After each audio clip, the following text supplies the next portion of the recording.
રાજસ્થાનનું એક એવું મંદિર જ્યાં મળે છે કેન્સરની દવા। ऐसे केस भी मैं हाथ में लेता हूँ जो कहीं ठीक ना हो।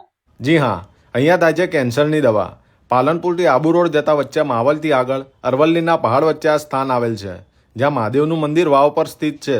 આ મંદિર જમીનમાંથી ખોદીને બહાર કાઢવામાં આવેલ છે। અહીંયા પ્રભુ શ્રી વિષ્ણુ અને દેવોના દેવ મહાદેવના દર્શન થાય છે। અને અહીંયા પુરાતત્વીય વાવ આવેલ છે, જેનું પાણી ઔષધિ તુલ્ય છે।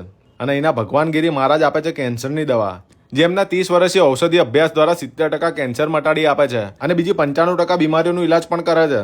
एक अहमदाबाद के जिग्नेश भाई हैं, वो ठीक हुए लास्ट स्टेज के। एक गीता गुप्ता है अलवर की, वो भी लास्ट स्टेज पे ठीक हुई मेरे से। एक राजकुमार वकील है मंदसौर के, वो ठीक हुए मेरे से लास्ट स्टेज पे। અહીંયા દેશ વિદેશથી વિદ્યાર્થીઓ ઔષધિ અને આયુર્વેદનું જ્ઞાન લેવા માટે આવે છે। તો હવે આબુ રોડ ફરવા જાઓ તો આ જગ્યાની મુલાકાત જરૂરથી કરજો અને આવા જ ઇન્ફોર્મેટિવ વિડીયો જોવા માટે પેજને ફોલો કરો। લોકેશન માવલથી આબુ રોડ બાજુ જતા પ્રતાપ હોટલની સામે અંદર જતા મળી જશે।